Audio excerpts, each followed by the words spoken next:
এরপরে বছরে বছরে সিগন্যাল দাও, বাপের বাড়িতে এই নিয়ে ওই নিয়ে সুসো থাকার বাপের বাড়িতে শ্বশুর বাড়িতে আনবি কে? তুই তুই তুই তুই কামাই খাতে পারিস না? মোটর সাইকেল এনে দিতে হবে। ভৈরির বেটা ভৈর, খয়রাতের বেটা খয়রাতিয়া। কথা কর না কে? শ্বশুর বাড়িতে ফ্রিজ আনিয়ে দেবা। আরে ফ্রিজ শ্বশুর বাড়িতে রায়, তুই খাবি পচা কুইয়ে মাছ। শ্বশুর বাড়ির যৌতুকির খাটে না ঘুমাইয়া গরুর সাথে গুয়লি শুবি। বেটা জীবনে একখান সহি বানাতে পারে না, 50,000 টাকার খাটে শোবে, যৌতুকির খাট। হারাম, তোর ঘুম হবে না। ওর উপরে তাই সন্তান ভালো বানাতে পারবি না। সাবধান। হাসপাতালে বেশিরভাগ এখন ক্লিনিকে জন্ম হচ্ছে। অধিকাংশ বাচ্চা ক্লিনিকে জন্মের পরে যেই সময় বাচ্চা ডেলিভারি হয়, সিজার করে বের করে, ওই জায়গা ভালো কোনো আলেম থাকে না, ওই জায়গা দিনদারি মানদারের কোনো গন্ধ খুব একটা থাকে না, ও জায়গা গার্জিয়ানরাই বুঝ নিয়েও সে জায়গা অপেক্ষা করে না। ও বন্ধুরে, ও জায়গা বেশিরভাগ নার্স থাকে হিন্দু, অনেক জায়গায় খ্রিস্টানও থাকে। জন্মের পরে ছোট বাচ্চা সুদর্শন চেহারা, এই ছোট বাচ্চার চেহারা দেখা হিন্দু মহিলারা ওরা অল্পে দুর্বল। ভালো চেহারা দেখলে এই মুভির মধ্যে আঙ্গুল ঢুকিয়ে দিয়ে উলুধ্বনি দিয়ে কয়, ভগবান তুমি দেবতা পাঠিয়েছো। মুখে উলুধ্বনি দিয়া যে আনি শুনতে হবে তারা আজানি কামত, হিন্দু বেটি তারা উড়ু উড়ু শুনাইতেছে। জন্মের পরে বড় হলে দেখি যায় বাচ্চার ভিতরে উড়ু উড়ু স্বভাব। হিন্দুদের যে কালচার সেটি ওর ভালো লাগে, হিন্দু আনি সব ভালো লাগে। আমরা যদি ফাঁকে ফাঁকে 2-4টা মাসআলা বলি, এক একটা মাসআলার বিনিময়ে 60 বছর নফল নামাজ আর 60 বছর নফল রোজার সওয়াব পাবেন। আমিও পাবো, আপনারাও পাবেন, প্রত্যেকে পাবেন। 60 বছর নফল নামাজ আর রোজার সওয়াব আমাদের সবাইকে ভাগ করে দেওয়া হবে না, যে একজন 10 দিন, একজন 15 দিন, 1 মাস 2 মাস, এইভাবে না। প্রত্যেকে 60 বছর নফল নামাজ আর নফল রোজার সওয়াব পেয়ে যাব। আমলের নিয়তে মহাব্বতের সাথে শুনতে হবে, আমলের নিয়তে। পরে আমল করতে যদি নাও পারেন, নফসের ধোকায় শয়তানের প্রেমে পড়ে, সেটা ভিন্ন কথা। তবে বয়ান যখন শুনবো তখন পাক্কা আজম, একেবারে মজবুত ফিকির খেয়াল থাকবে যে আমি আজকে যা শুনবো এর মধ্যে যে কথাগুলো আমার করণীয় অর্জনীয় সেগুলো অর্জন করব, সেগুলো আমি করব, আমলে পরিণত করব। যেগুলো বর্জনীয় ছেড়ে দেওয়ার মতো সেগুলো আমার জিন্দেগি থেকে ছেড়ে দেব। এরকম নিয়ত করে বসে যাবেন ইনশাআল্লাহ। তো এই নিয়তে আপনি যে মাসালাগুলো শুনবেন, শিখবেন আমলের নিয়তে, পরবর্তীতে আমল করতে যদি নাও পারেন তবু আজকে শিখার বিনিময়ে এই পরিমাণ মোটা নেকি পেয়ে যাবেন। আর আমল করলে লাভ কি? যে মাসালাটা যেমন সে মাসালার আমলের প্রতিদানও এরকম। তো 3 নম্বর হলো সুন্নাত, যেগুলো আমাদের অর্জনীয় করণীয় মাসআলা, তার ভিতরে 1 নম্বরে ফরজ। একটু মস্ক করি, 1 নম্বরে ফরজ। 1 নম্বরে ফরজ কার হুকুম? কার হুকুম? আল্লাহর হুকুম। 2 নম্বরে ওয়াজিব, এটাও আল্লাহর হুকুম। সেকেন্ড। 3 নম্বরে সুন্নাত, হুকুম আল্লাহর, প্র্যাকটিস নবী পাক সাল্লাল্লাহু আলাইহি সাল্লামের। নবী পাক সাল্লাল্লাহু আলাইহি সাল্লাম প্র্যাকটিক্যালি আমাদেরকে দেখাই দিয়েছেন, করার জন্য এভাবে সিস্টেম বলে দিয়েছেন। এটার নাম হলো সুন্নাত। একটু খেয়াল করতে হবে। আমাদের দেশের মানুষের স্বভাব আলহামদুলিল্লাহ অনেক উন্নত। বয়ানের ভিতরে যখন থেকে সুর শুরু হবে সেই সময়তে ওয়াজ, এর আগেরটুকু ওয়াজ না। এই ভালো স্বভাব পাল্টাতে হবে। সবার সুর থাকে না, সুর আলা তো 2-4 জন। আজকে এখানে যে কয়জন পাইছি তার ভিতরে আব্দুর রব ফরিদির কিছুটা সুর আছে, আর আমি মাকসুদ সাহেব আমরা তো এইভাবে ক্লাসের মতো কাটা কাটা কথা বলি। এতে যদি তৃপ্তি না হয় তাহলে আর বসেছে লাভ নাই। আর শুরু থেকে শেষ পর্যন্ত এভাবেই চলবে, কাজেই শুনতে হবে লক্ষ্য কইরা। তো বলছি অর্জনীয় করণীয় আমলীয় যে বিষয়গুলো, তার ভিতরে নাম্বার 1 ফরজ। 1 নম্বরে ফরজ। হুকুম কার? আল্লাহ পাকের হুকুম। এটা আল্লাহ পাকের হুকুম, আমলের সিস্টেম শিখিয়ে দিয়েছেন নবী আলাইহিস সালাতু ওয়াস সালাম। 2 নম্বরে ওয়াজিব, এটাও আল্লাহর হুকুম, সিস্টেম শিখিয়ে দিয়েছে নবী পাক সাল্লাল্লাহু আলাইহি সাল্লাম। 3 নম্বরে সুন্নাত, সুন্নাত নবী পাকের নিজের কর্ম, নিজের ব্যক্তিগত কর্ম, এবং এটা যেগুলো হুজুর করছেন তো করছেন, না করছেন উম্মতকে করার জন্য বলছেন। তবে এই সুন্নতকে সুন্নতকে বিশ্বাস করার ব্যাপারে, সুন্নতকে আমলে আনার ব্যাপারে হুকুম রয়েছে আল্লাহর। কোরআন শরীফের হুকুম, মা ইয়ানতিকু আনিল হাওয়া ইন হুয়া ইল্লা ওয়াহয়ুন ইউহা। মুহাম্মাদুর রাসূলুল্লাহ সাল্লাল্লাহু আলাইহি ওয়াসাল্লাম নিজের পক্ষ থেকে উম্মতের জন্য একটা কথাও বলেন নাই যতক্ষণ পর্যন্ত আরশে আজিমের মালিক তাকে শিখিয়ে না দিয়েছেন। কাজেই আল্লাহ পাক বলেন, মা আতাকুমুর রাসূলু ফাখুযুহু ওয়া মা নাহাকুম আনহু ফান্তাহু। আমার রাসূল তোমাদের যাকে যেটা করতে বলে, যেটা যেভাবে করতে বলে ওইটা ওইভাবে করো, যেটা যেভাবে ছাড়তে বলে সেটা সেভাবে ছেড়ে দাও। হুকুম কার? কাজেই সুন্নতকে আমল করা যদিও সুন্নাত, সুন্নতকে বিশ্বাস করা ফরজ, সুন্নতকে বিশ্বাস করা ফরজ, আল্লাহর হুকুম। বুঝছেন না কথা? ফরজের প্রতিদান একরকম, ওয়াজিবের প্রতিদান দ্বিতীয় রকম। সুন্নতের প্রতিদানটা আমি বলি, নবী পাক বলেন, মান তামাসসাকা বিসুন্নতি ইনদা ফাসাদে উম্মতি ফালাহু আজরু মিয়াতি শাহিদ। যে সময় দুনিয়া থেকে সুন্নাতগুলো ধীরে ধীরে মুসলমানদের নিজস্ব অলসতার কারণে, নিজেদের ঈমানি দুর্বলতার কারণে অথবা মুসলমানদের অপকৌশলের কারণে, অপকৌশলের শিকার হইয়া, তাদের ষড়যন্ত্রের শিকার হইয়া মুসলমানদের ভিতর থেকে সুন্নাতগুলো একে একে বিলুপ্ত হতে থাকবে। ওই মুহূর্তে যদি আমার কোন উম্মত মোহাব্বতের সাথে সুন্নতকে জিন্দা করার লক্ষ্যে, সুন্নতকে পুনর্জীবিত করার লক্ষ্যে একটা সুন্নতের পর আমল করে, আল্লাহ পাক রব্বুল আলামিন তাকে 100 শহীদের সওয়াব দান করে। না বাপ বলো, বুঝতেছি না। রাস্তার দিক কেউ তাকাবো না, রাস্তার দিক তো স্রোতে আসতেছে, বক্তা তো আমরা। রাস্তা দেখে কি লাভ? কিনে আসলো না আসলো, সে আইছে একজন, না আইছে না আসবে একজন, চানাচুর খেয়ে বাদাম খেয়ে। আমরা আইছি আমাদের ইনকাম করার জন্য, কথা কর না গা। তো এই রাস্তা দিয়ে হবে কি? রাস্তা দিয়ে মোটর সাইকেল, হতে কি 6 চাকা? মোটর সাইকেলে কয় চাকা? ফেরেশতারা চালায়, জিনরা চালায়, অমানুষই চালায়। তো আমাকে পুরনি জানা কথা। নসিমন করিমন আলম সাধু অত চিনি জীবন ভরে, অটো মটো ট্রাক মিরাক, এ বারবার দিয়ে লাভ কি? জীবন ভরে দেখছেন, কাল দেখবেন, রাত্রে দেখছেন, আরো দেখবেন। আমরা আজকের পরে চলে গেলি, তার আমাদেরকে অনেকদিন পাবেন না। আর সামনে সিজন পর্যন্ত বাঁচবো কিনা তা তো গ্যারান্টি নাই। আর এই কথাগুলো ছুটে গেলে, এই না শুনতে, না খেয়াল করতে না করতে, এই সবগুলো আমাদের ভিতরে ঢোকে না আসলে। আমি তো মাঝে মাঝে বলি, আমরা বক্তারা খেজুর গাছ, এই মুখ একটা নালি, কুরআন হাদিসের রস পড়বে, শ্রোতারা ঠিলিয়া। গাছি খেজুর গাছ কাইটা নালি লাগাই দিয়া ঠিলে পাচ্ছে, কিন্তু জুলইয়া ঢিল করিয়া এই ছবি তুলিস কেন? পুরো অত্যাচ না। এই তোর টাকা নাই, বাদাম কাটি যা। তো খেজুর গাছ গাছি কাটে চলে যায়, নালি লাগাই দেয়, দারুণ টপকাচ্ছে, ফুটাচ্ছে, রস খুব পড়তেছে, কিন্তু ঠিলেটা পাইতে দিয়ে গেছে জুলইয়া ঢিল করে বেখিয়ালে। তো লুজ করে যদি ঠিলা বাতে, বাতাসে দুলকায়, কাকশালিকে ঠেলা ধাক্কা দেয়, রস কি ভিতরে বেশি যায়? পড়ছে সারা রাত, গাছ ভিজে গেছে, নিচে ভিজে গেছে, সকালবেলা গাছি যে মনে করছে জম্মের পড়া পড়ছে, ঠিলে বইরে উতলই পড়ছে।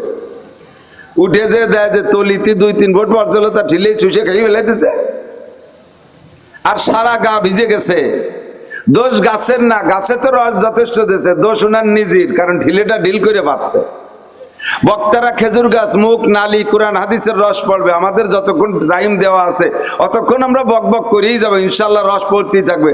আপনার ঠিলেটা যদি একবার এদিক ওদিক মুখ বাড়ি দুড়ি খাচ্ছি, তাহলে তেনার মাঝে মাঝে চানাচুর বাদাম খান, ওর মুহি যদি এটা আশায় দিতন, ঠিলের মুহি যদি নাই, রসের ঠিলের মুহি যদি আশায় দিত, রস ভিতরে যাবে নাকি? তা আপনার মুহি বাদাম দিয়ে তুইছেন, পান দিয়ে তুইছেন, চানাচুর দিয়ে রাখছেন, তো ভিতরে রস যাবে না। আগেও খালি ঠিলে, আজও খালি ঠিলে। কাজে এই দিক লক্ষ্য করে থাকতে হবে। আমি বলি, আর পরবর্তীতে যারাই বলুক, ধীরে ধীরে এপাশে এসে পারবেন। সব যদি এক পাশে হয়ে যায়, তাহলে কিন্তু নৌকো বাইয়ে জুত পাওয়া যায় না। নৌকো বাতি হলি বেড়া 2 বার সমান লাগে না লোক। এক পাশে যদি বেশি কয় ভেড় ভাঙ্গায় বাইয়ে জুত পাচ্ছি না, কার কাজ দিয়ে যাচ্ছে। এও সেই কায়দা, যদি শ্রোতা সমাহারে বসে তাহলে আলোচনার মজা লাগে আলাদা। যারা আসবে নতুন যুবকরা, তোমরা এই পাশে আসো। যুবক কেটা কেটা দেখি, যুবক কারা কারা? যুবকরা একটু উঠে আসো। 40 কম যারা, তারা যুবক। আচ্ছা, তার চেয়ে নিচের ক্লাসে লাগে কইলাম 30 কম যারা, তারা ওঠো। যদি মাজায় প্যারালাইসিস হয় তাহলে বসতে হও। আটা দেহে বসবো যে তোমার মাজা সুস্থ আছে। আসো, উঠে আসো, এধারে আসো। আসেন আসেন আসেন, উঠে আসেন, এধারে আসেন, ফের ভাঙ্গায় বসেন। সব ওই পাশে বসলে, যেই আসো ওই ধারে বসবে। আসলে স্টেজ আলো ওই জায়গা হলে ভালো হইতো। স্টেজ বানাবেন সামনে থেকে ওই জায়গা, যাতে সবাই এসে সামাসামি বসে। বলতে গেলে এর ভিতরে যদি কথার মধ্যে এই প্যাসপোর্ট ঢুকে যায় তাহলে স্বাদ হয় না, কথার লাইন কেটে যায়। তাহলে মনে আছে নাকি কি বলছি? একটা সুন্নত, একটা মাসালা শুনলে শিখলে আমলের দাম কত বেশি। একটা সুন্নতের বিনিময়ে 100 শহীদের সওয়াব। বহুবার শুনছেন এ কথাটা, অনেকবার শুনছেন। শোনাটা যদি অন্তর থেকে শুনতেন তাহলে একবারেই যথেষ্ট ছিল, একবারেই যথেষ্ট ছিল। কতক্ষণ আমাদের ইমানের ত্রুটি, বিশ্বাসের ত্রুটি, বুঝের কমতির কারণে আমাদের এগুলো ভিতরে ঢোকে না। যদি কথার প্রতি গভীর বিশ্বাস থাকতো তাহলে সাহাবায়ে কিরামদের মতো সামিনা ওয়া আতানা, একবার শুনবো একবারই মানবো, একবারই শুনে একবারই মানবো, ইনশাআল্লাহ জিন্দেগি ভরে আমল করব। কথা বলেন ঠিক না? আজকে থেকে মোহাব্বতের সাথে শুনবেন। যুবক, এখনই ফিতনার সময়, এখনই সুন্নতের বার আমল করা বড় কঠিন। সুন্নতের পর আমল করতে লজ্জা লাগে, আর সুন্নত ছেড়ে দেওয়ার মধ্যে ক্রেডিট আছে। যদি কলেজের যুবক জুব্ব পরে, পাঞ্জাবি পরে, পাগড়ি পরে, তাহলে তাকে সবাই খেপায়, ঠাট্টা করে, উপহাস করে, হুজুর হয়ে গেছে, ও হুজুর। সাররাও ব্যঙ্গস্থলে ডাক দেয়, ও হুজুর, ও মৌলবী। এই শব্দটা যেন বাড়ি খারাপ শব্দ, হুজুর আর মৌলবী, ওরা ব্যঙ্গ করে। কতক্ষণ আবার যদি পাশা বেরোনো প্যান্ট আর গেঞ্জি একটা গায়ে দিয়ে নায়কের মতো গাল মুড়াইয়া বান্দর মার্কা চুল রেখে মোড়াতে মোড়াতে হাঁটে, থ্যাংক ইউ, আরে খুব খুব ওয়েলকাম। ইংরেজিতে মশলা খায়, থ্যাংক ইউ, ওয়েলকাম। শ্যামলা শ্যামলি সবাই তারে পছন্দ করে। তাহলে সুন্নত ছেড়ে দেওয়ার মধ্যে এখন বর্তমানে ক্রেডিট দেখা যাচ্ছে, আর সুন্নত আমল করার ভিতরে বর্তমানে হাস্যকর বিষয় হয়ে যাচ্ছে, উপহাসের বিষয়, ঠাট্টার পাত্র হয়ে যাচ্ছে। কতক্ষণ ঠিক না? কলেজে পড়া ছেলে যদি দাড়ি রেখে ফেলে, তার মাই তারে প্রথম ধাক্কা মারে, তোর বাপ আজ সাবালে গেল না, তুই বুড়ো হয়ে গেলি। ওর বাপের দাড়ি নেই, ছেলেতে দাড়ি রেখে বুড়ো হয়ে গেল। যুবক স্বামীতে দাঁড়িয়ে রাখছে, স্ত্রী কয় তোমার আমার বড় কাকার মতো দেখা যাচ্ছে। তাহলে আর দাঁড়িয়ে আর কায়দা আছে কোন? লাস্টে বাপও কয় যে তুই কি, তোর কি দাঁড়িয়ে আর বয়স হয়েছে? বাপে আল্লাহর চাইতে বেশি বুঝিয়ে ফেলাইছে। ছেলের বলে দাঁড়িয়ে রাখার বয়স হয় নেই, তাহলে বয়স হয়নি কি মানে? বয়স হওয়ার আগে তাকে আল্লাহ তাআলা দাড়ি দিয়ে ফেলাইছে। ওর দাড়ি রাখার একটা বয়স আছে, ওর বাপ জানে, সেই বয়স এখনো হয় নাই, আল্লাহ ভুল বছর দাড়ি আগে দিয়ে ফেলাইছে। যদি কেউ বলে যে তোর কি দাড়ি রাখার বয়স হয়েছে, ওই লোকটা কাফের হয়ে যাবে। আল্লাহর কুদরতের সমালোচনা করেছে। কতক্ষণ দাড়ি দেওয়ার বয়স হয়েছে কি হয় না, এটা আল্লাহ বোঝে কি বোঝে না? বোঝে না? আমরা জন্মের সময় প্রত্যেকে মাথায় কম বেশ চুল নিয়ে জন্ম নিছি না? মায়ের পেটে 7-8 মাস ছিলাম, 8-9 মাস ছিলাম। এই 7-8-9 মাসের ভিতরে প্রথম দিয়ে 3 চিল্লা চলে গেছে 120 দিন, তার ভিতরে মানুষের বডি হয় নাই। 3 চিল্লা 120 দিন, 4 মাসের পরে হলো বডি রূপ ধারণ করছে। এরপরে ধীরে ধীরে সেটা বড় হয়েছে, বড় হয়ে মাথায় সুন্দর একটা মাথার রূপ নেছে।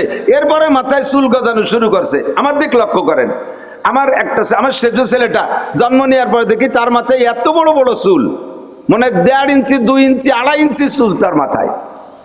মাত্র 1.5 থেকে 2 মাস বা 2.5 মাস বয়সে মায়ের পেটে থেকে ছায়া জায়গা থেকে তার মাথার চুল 1.5-2 ইঞ্চি হয়ে গেল। যে আল্লাহ তাআলা মায়ের পেটে থাকা অবস্থায় সন্তানের মাথায় 1.5-2 ইঞ্চি চুল দিতে পারে, ওই আল্লাহ তাআলা মাতৃগর্ভে রাইখা ওর মুখে দাড়ি দিতে পারতেন কিনা? এ ক্ষমতা আল্লাহর আছে না নাই? তা আল্লাহ তাআলা মাথায় চুল দিলেন, দাড়ি কেন দিলেন না? আল্লাহ কয় চুলের মাসালা এক, দাড়ির মাসালা ভিন্ন। চুলের মাসালা হলো জন্মের পরে 7ম দিন মাথার চুল হলক কইরা চুলের ওজনে সোনার উপর সৎকা করে দিতে হবে। চুল মাথায় 7 দিনের পরে রাখা যাবে না। আর দাড়ির মাসালা হলো ও দাড়ি গজানোর পরে জীবনে আর কাটা যাবে না। দাড়ির মাসালা হলো গজানোর পরে কাটা যাবে না, এ হলো দাড়ির মাসলা। নবজাতক বাচ্চার মাথা থেকে 7 দিনের দিন চুল কেটে তার ওজনে সৎকা করে দিলাম, হয়ে গেল। কিন্তু তার মুখে যে দাড়ি যদি মায়ের পেট থেকে নিয়ে আসতো, ও দাড়ি তো কাটা যাবে না। আর সম্পূর্ণ দেহের ভিতরে যত লোম কেশ আছে তার মধ্যে সবচাইতে সম্মানী লোম হলো দাড়ি। কতক্ষণ চুল ধরলি অত বড় বিপদ না, শরীরে অন্য জায়গার লোম ধরলি অত বড় বিপদ না, দাড়ি ধরলি পারা অপমানি শেষ। মারামারি লাগবে কি লাগবে না? লাগবে না? এ দাড়ি বড় সম্মানীয় অঙ্গ, এই দাড়ি গজানোর পরে কাটা যাবে না। এই দাড়ি নবজাতক বাচ্চাকে দিলে সে নিজেকে নিজে কন্ট্রোল করতে পারে না, অয়েল ক্লথের পর শোয়া থাকে, পেশাব পায়খানা করিয়া সারা গায়ে অনেক সময় মাখায় নয়, নয় কি নয় না? তো ওই সময় তার দাড়ির ভিতরে যদি ময়লা যায়, পায়খানা যায়, ময়লা লাগে, তাহলে দাড়ির অসম্মানী হবে। এই জন্য আল্লাহ কয় ও এখনো দাড়ির যত্ন বোঝে না, দাড়ির সম্মান করতে পারে না, দাড়িকে কি বলা হয় সংরক্ষণ করতে পারে না, কাজেই তার জন্মের সময় দাড়ি দেওয়া যাবে না। এর সম্মানী অঙ্গ দেওয়ার একটা বয়স আছে, সেটা হলো 17, 18, 20 বছর। যে সময় সব বিভিন্ন জায়গায় ফোন টোন করা শেখে, ইত্যাদি বোঝে, ডাইন বাম বোঝে, ওই সময় সে সবটা বোঝে, কাজেই দাড়ি দিলেও বসবে, ওই সময় তারা দাড়ি দেয়। আর তার বয়স হয়ে গেছে 25, এই বয়সে দাড়ি রাখছে, তার 60 বছরের বাপ কয় যে তোর কি দাড়ি রাখার বয়স হয়েছে? তা আল্লাহর চাইতে এক লাইন বেশি বুঝিয়ে ফেলাইছে না? যে আল্লাহর চাইতে বেশি বুঝতে চায় সে কি মোমেন না কাফের? ঈমান নষ্ট হয়ে যাবে, সাবধান, ঈমান নষ্ট হয়ে যাবে। নবী পাক বলেন আকলিস দীনাকা ইয়াকফিকাল আমালুল কলিল, তোমার ঈমানকে খাঁটি করো, ঈমানকে পিওর করো, ঈমানকে রক্ষা করো, ঈমানকে পাহারাদারি করো, অল্প আমলই নাজাতের জন্য যথেষ্ট হইবে।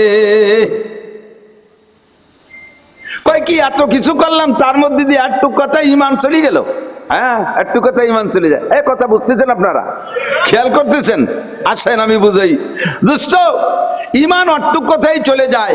আপনি বলবেন আমি হজ করে আসছি, আমি বছরে উমরা করি, আমি নামাজ পড়ি, আমি রোজা রাখি, আমি তবলিগ করি, আমি চরমুনায় যাই, আমি পীরের মুরিদ, আমি মসজিদ করি, আমি মাদ্রাসা করি, আমি দান করি, আমি কুরবানি করি, এসা কবিন চাষ পড়ি, আমি এত কিছু করি, তার মধ্যে শুধু এতটুকু কইলাম যে তোর কি দাড়ি রাখার বয়স হয়েছে, আর তাতে আমি কাফের হয়ে যাবো, আমার ঈমান হয়ে গেল শেষ? বলে হ্যাঁ, অবশ্যই তোমার ঈমান শেষ। ঈমান বেরোয় যাওয়ার জন্য মেলা কিছু লাগে না। এই যে ভুলা মানে দেন ওই বাজারে আজকের যে খাবার বাজার আইছে, ওর ভিতরে বেলুন, বেলুন আছে না, যে রং বেরঙের বেলুন কিনে ভুলে ওটা হাতে নিয়ে বেড়ায় সুতো বেঁধে, ওই বেলুনের ভিতরে হাওয়া দেয়, হাওয়া দিলি তো ভোলে। বেলুনকে এমন শক্তি দিয়ে তৈরি করছে, তার ভিতরে টেম্পার ক্ষমতা এতটা আছে যে এই পরিমাণ হাওয়া দিলে সে ধরে রাখতে পারে, ওই পরিমাণ হাওয়া দিলে সে ধরে রাখতে পারে। ওর চেয়ে বেশি হাওয়া দিলে কি বেলুনই ধরে রাখতে পারে? আর ওর চেয়ে কম হাওয়া দিলে কি বেলুনটা পুরো ফলে? পুরো ফুলানোর জন্য পরিমাণ মতো একটা হাওয়ার মধ্যে ঢুকানো লাগে। আবার এই বেলুনের পুরো হাওয়া ধরে রাখার জন্য বেলুনের পুরো বডিটা ভালো থাকা লাগে। কথা কন না কেন? কোন জায়গায় যদি লিক থাকে তাহলে কি বেলুন ফুলবে? থাকবে হাওয়া? থাকবে না। এখন বেলুনটার সারা গা ভালো আছে, হাওয়া দিয়ে পুরো ফুলাইছেন, আর হাওয়া দিলে ফেটে যাবে, প্রত্যেক কম থাকলে বেলুন ছুটো ধরে থাকবে, পুরো ফুলা বোঝা যাবে না, তাই তো নাকি বলেন? এখন বোঝেন, এই বেলুনের ভিতরে পুরো হাওয়া ধরে রাখার জন্য বেলুনের পুরো বডি ভালো থাকা দরকার কিনা? খেয়াল করে নাই? বেলুনের পুরো বডি ভালো থাকতে হবে না? পুরো বডি ভালো আছে, কোনো জায়গা নষ্ট হয় নাই, যার কারণে বেলুনের ভিতরে হাওয়া আছে। এবার বলেন, এই বেলুনের পুরো হাওয়া বেরোয় যাওয়ার জন্য কি বেলুনের সারা গা ছিঁড়া লাগবে? সব জায়গা ফাটা লাগবে? সুই দিয়ে এক কোণে একটু হুটোইরে দিলে হুস করে বেরোয় চলে যাবে। কতক্ষণ? বেলুনের যদি আমরা সারা গা ভালো ছিলাম, একটুক জায়গা মাত্র ফুটো হয়েছে, ওতে হাওয়া কেন বেরোয় যাবে? হাওয়ার আমরা জাতি দেবো না? তোমরা যতই চিল্লেও আর মিছিল দাও, হাওয়া ধরে রাখতে পারবা? ওই এক কোনায় সুই দিয়ে কাটা দিয়ে ফুটো হয়ে দিছো, পুরো বেলুনের হাওয়া যেমন শেষ। তোমার নামাজ আছে, হজ আছে, যাকাত আছে, কুরবানি আছে, ফরজ আছে, ওয়াজিব আছে, সব কিছু দিয়ে ভরা আছে তোমার বেলুন। ও দোষটা বেলুনের বডি ঠিক আছে, এক কোনায় শুধু ফুটো হয়ে দিছো, তোর কি দাঁড়িয়ে রাখার বয়স হয়েছে? বেলুন ফুটো হয়ে গেছে। কথা বোঝেন? বেলুন শেষ, আর ধরে রাখতে পারবেন না। এতে রেজাল্ট কি দাঁড়াইছে জানেন? স্বামী স্ত্রী দুইজনের একজনে এভাবে কাফের হয়ে গেছে, স্ত্রী মুসলমান আছে, বিয়ে বন্ধন ভেঙে গেছে, বিবাহ বন্ধন শেষ। বিবাহ বন্ধন, এই কথা বুঝতে, এই তাহা নেই আমাকে 10টা নিয়ে যাচ্ছে না, নড়াচড়া। এজন্য হুজুর বলেন আকলিস দীনাকা ইয়াকফিকাল আমালুল কলিল, তোমার ঈমানকে খাঁটি করো, ঈমানকে পাহারাদারি করো, ঈমানকে সঠিক করো, অল্প আমলই নাজাতের জন্য যথেষ্ট হইবে। মোটা মোটা কয়েকটা আমল কইরা আপনি জান্নাতে চলে যেতে পারবেন, সাহাবায়ে কিরামদের সাথে জান্নাতি হবেন, নবী রাসূলদের সাথে জান্নাতি হবেন, বড়দের সাথে জান্নাতি হবেন। মোটা মোটা কয়েকটা আমল ঠিক রাখতে পারলে শর্ত হলো 1 নম্বরে আপনার ঈমানকে ঠিক রাখতে হবে। ঈমানের ঘরে যেন আগুন লাইগা না যায়, ঈমানের হাতে যেন ফার লাইগা না যায়। আল্লাহ সবাইকে হেফাজত করে। বলেন আমিন। আমার উস্তাদ হযরত মাওলানা আকেল আলী সাহেব হুজুর রহমাতুল্লাহ আলাইহি আমাদের এই ইমানের মাসালা বুঝাইতে যে বলছিলেন, বেটা আগের মানুষে আমাদের ছোটবেলায় ছিল, আপনারা বড় যারা আমাদের বয়সী যারা তারা সকলেই সাক্ষী দিবেন, আগে ঢেকিতে ধান বানতো না, ঢেকি সেটা ধান। আমি ক্লাস 5 পর্যন্ত স্কুলে পড়েছি। আমি ছোটবেলা থেকে মায়ের পাশে খুব খেদমত করতাম, মায়ের সাথে কাজ করতাম। আমি সকালবেলা 5 অথবা 1 পয়কা, আমাদের যে পয়কা কয়তো 1 পয়কা ধান ঢেকিতে ফারাইয়া চাউল বানাই দিয়ে স্কুলে যাইতাম। তো এই ছোটবেলায় দেখতাম ঢেকিতে ধান বানানো, আমরাও বানছি। ঢেকিতে ধান ছাঁটাই করার জন্য সিস্টেম হলো 2 জনের কাজ, একজন ঢেকি ফারাবে আর একজন আলিয়ে দেবে, নাকি বলেন? আইলিয়ে দিয়া বলুন তো, পরিচর্যা করে যে তারা আইলিয়ে দিয়া কয়। আস্তে আস্তে এগুলো থাকবে না, ডেকি চান না থাকলে আইলিয়ে বসবে কি রে? আজকে বাটিয়ে ভাড়া বসে এই মানে পুরানো ভাষা বিলুপ্ত হয়ে যাচ্ছে, আমাদের আঞ্চলিক ভাষা বিলুপ্ত হয়ে যাচ্ছে।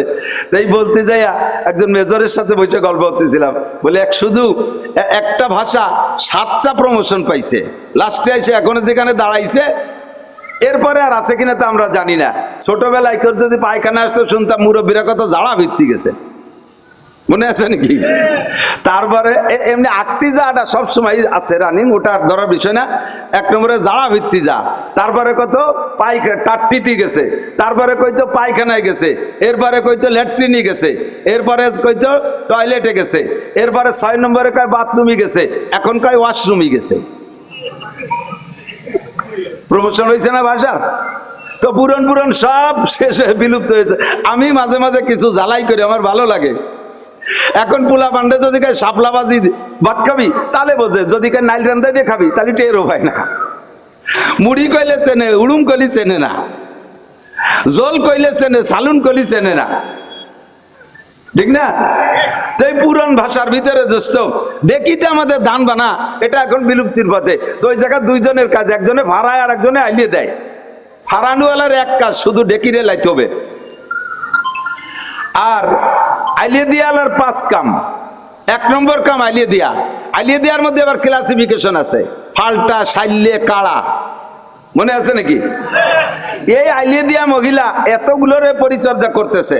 1 নম্বর কাজ দেখেন, দেখি তো অবিরাম ফারাই যাচ্ছে। ওই মহিলার হাত কোন জায়গা, ফারান্ডুয়ালার দেখার সময় নাই, সে একের পর এক ফারাই যাচ্ছে। দেখির মুনাই যখন উপরে চলে যায়, নোটের ভিতরে হাত ঢুকে দিয়ে তলে তো উপর করে ফেলে, আবার মুনাই পড়ার আগে হাত উঠে ফেলে, ফার লাগে না, খুব অ্যাক্টিভ, দারুণ সতর্ক।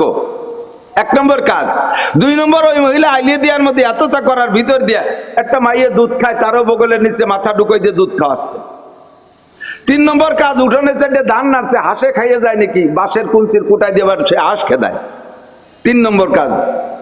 4 নম্বর কাজ, বেড়া ক্ষেত্রে কয়জন আইছে তাকে সাথে আবার ওই দরবার করতেছে। 5 নম্বর কাজ, ওনার আবার একটু উক্কা খাওয়ার স্বভাব, তা আবার একটু ফাঁকে ফাঁকে চুমুক দিচ্ছে। এই 5 কাম, তবলিগির 5 কাম। উনি এই 5 কাম অবিরাম চালায় যাচ্ছে, জীবন ভরে চলতেছে, কোনো সমস্যা নাই, এবং চলতেও থাকবে হাত্তাল মউত। কতদিন চলবে? যতদিন হাতে ফার না লাগে, যতদিন হাতে ফার না লাগে। উক্কায় সুকটান দিতে যে যদি নোটেরতে হাত উঠতি মনে না থাকে, তাহলে হাতে ভার লাগবে, আর হাতে যদি ভার লেগে যায় বাকি 4-5 কাম সব শেষ, সব কাম শেষ। আলি দেওয়া হবে না, উক্কা খাওয়া হবে না, বেরাকের গল্প শেষ, হাঁস তাড়ানো শেষ, মেয়েরে দুধ খাওয়ানো শেষ, সব শেষ যদি হাতে ভার লেগে যায়। আল্লাহ নবীও সে কথা বলেন, আকলিস দীনাকা ইয়াকফিকাল আমালুল কালিল, তোমার ইমানকে খাঁটি করো, ইমানকে পাহারাদারি করো, ইমানের হাতে যেন ফার না লাগে। আমলিক করে চলবে, বিএনপি করে চলবে, জামাত করে চলবে, জাতীয় পার্টি করে চলবে, ক্ষেত খামার করে চলবে, ব্যবসা বাণিজ্য করে চলবে, জেনারেল পড়ে দোষ নাই, ডাক্তার ইঞ্জিনিয়ার। মানুষের যোগ্যতা ফুটে ওঠে কথায়। এ কোন মানুষটা কত বড় এটা প্রমাণ করে কি? সে তার কথায়। আমি মাওলানা নাসির, আমার মতো হাজারো নাসির আমার গোপালগঞ্জে আছে, সব নাসিরের সবাই চেনে না। আমার চাইতে স্বাস্থ্য ভালো, চেহারা ভালো, বডি ভালো, গাল বড়, মুখ বড়, হাত মোটা, সব কিছু ঠিক আছে। তাদের কয়জন চেনে? তারা এভাবে একটু কইতে পারে না। আল্লাহ তাআলা আমার একটু জবান দেশে, এই জবানের বদৌলতে সারা বাংলাদেশের কাছে পরিচিতি পেয়েছি। এই জন্য বলে কামাল আস্তেদার নফসে ইনসা সাকুন, মানুষের যোগ্যতা ফুটে তোলে কথায়। তু খদরা বাগুক তারে না কেসমাকুন, তুমি তোমাকে তোমার কথা দিয়ে তোমাকে তুমি ধ্বংস করে দিও না। যেই কথায় তোমার আকাশে উঠাইতে পারে, ওই জবানের আরেকটা কথায় তোমাকে সাতবক জমিনের নিচে ডাবাই দিতে পারে, ঠিক না? আমার আপনার নামটা লেখাইছি জান্নাতের খাতায়, কোন সুবহানাল্লাহ। কি দিয়ে কন্ত? আমার হাত দিয়ে? বোঝেন নাই? আমার আপনার নাম এখানে যারা আছেন সবার নাম জান্নাতের লিস্টিতে লেখা হয়ে গেছে। কোন সুবহানাল্লাহ। আপনি লিখে থুয়েছেন, আপনার আব্বা লেখছে। এই কাজটা কি দিয়ে করছেন? হাত দিয়ে, পাও দিয়ে, মাথা দিয়ে, পিঠ দিয়ে, পেট দিয়ে, বুক দিয়ে, কিচ্ছু দিয়ে না, আপনার নামটা জান্নাতের খাতায় লেখাইছেন জবান দিয়ে। কি জবানের কি দিয়ে? সবাই পড়েছি লা ইলাহা ইল্লাল্লাহ মুহাম্মাদুর রাসূলুল্লাহ। পড়লেন না? অনেকে চুপ করে থাকলেন, বড় কষ্ট পাইলাম। একবার পড়লে 4000 নেকি। আরে যুবকরা একটু সুবহানাল্লাহ কইতে পারো না? নির্বাচন দেরি আছে, তোমাদের স্লোগানের গলা এত তাড়াতাড়ি ঠিক রাখা লাগবে না। আজকে তোমরা একটু কলেমার স্লোগান, সুবহানাল্লাহ স্লোগান। একবার লা ইলাহা ইল্লাল্লাহ মুহাম্মাদুর রাসূলুল্লাহ পড়লে 4000 নেকি। কোন সুবহানাল্লাহ। আল্লাহর কসম বাকি না, লেখা হয়েই গেছে। প্রত্যেকটা ইবাদতের প্রতিদান যেটা আল্লাহ তাআলা দেওয়ার ওয়াদা করেন, ওইটা বান্দা আমল করার আগে নিয়ত করার সঙ্গে সঙ্গে নেকি লেখা হয়ে যায়। কাজেই আখেরাত বাকি না, আখেরাত নগদ, দুনিয়াই বাকি। ম্যাট্রিক পাস করার সাথে সাথে চাকরি হয়ে যায়, কথা কয় না? আইএ পাস করার সাথে সাথে পরের দিন ডেকে নিয়ে চাকরি দেয়। বিএ পাস করার সাথে সাথে চাকরি পান, এমএ পাস করার পরে চাকরি পান।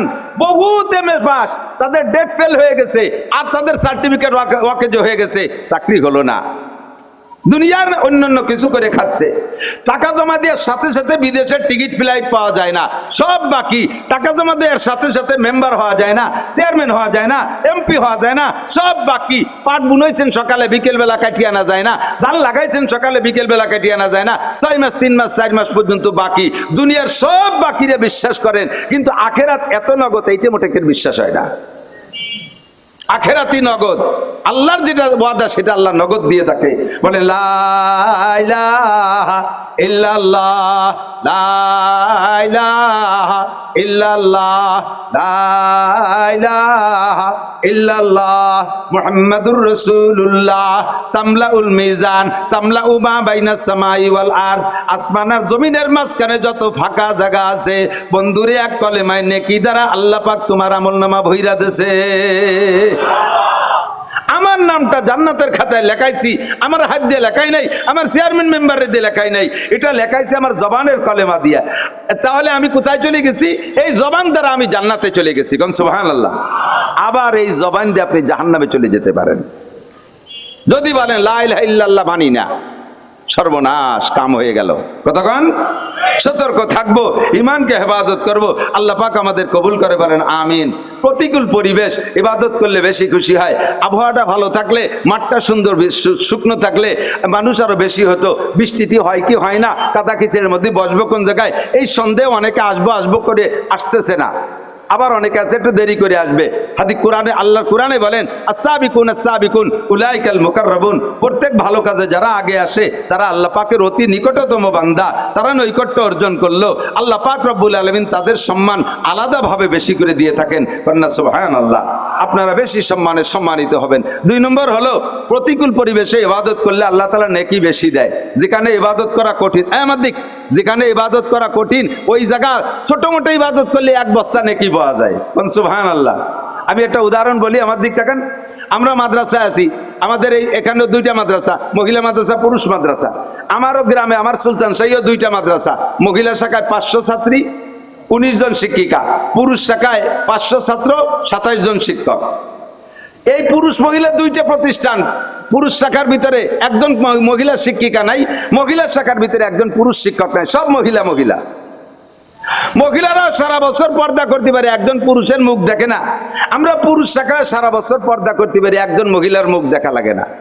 বছরের শুরু থেকে শেষ পর্যন্ত আমার কোন ছাত্র শিক্ষক যদি মাদ্রাসার 4 দেওয়ালের মধ্যে থাকে, তাহলে সে একটা গুনাহ থেকে আল্লাহর রহমতে নিরাপদ থাকবে, সেটা হলো তার বেপর্দা করা লাগবে না।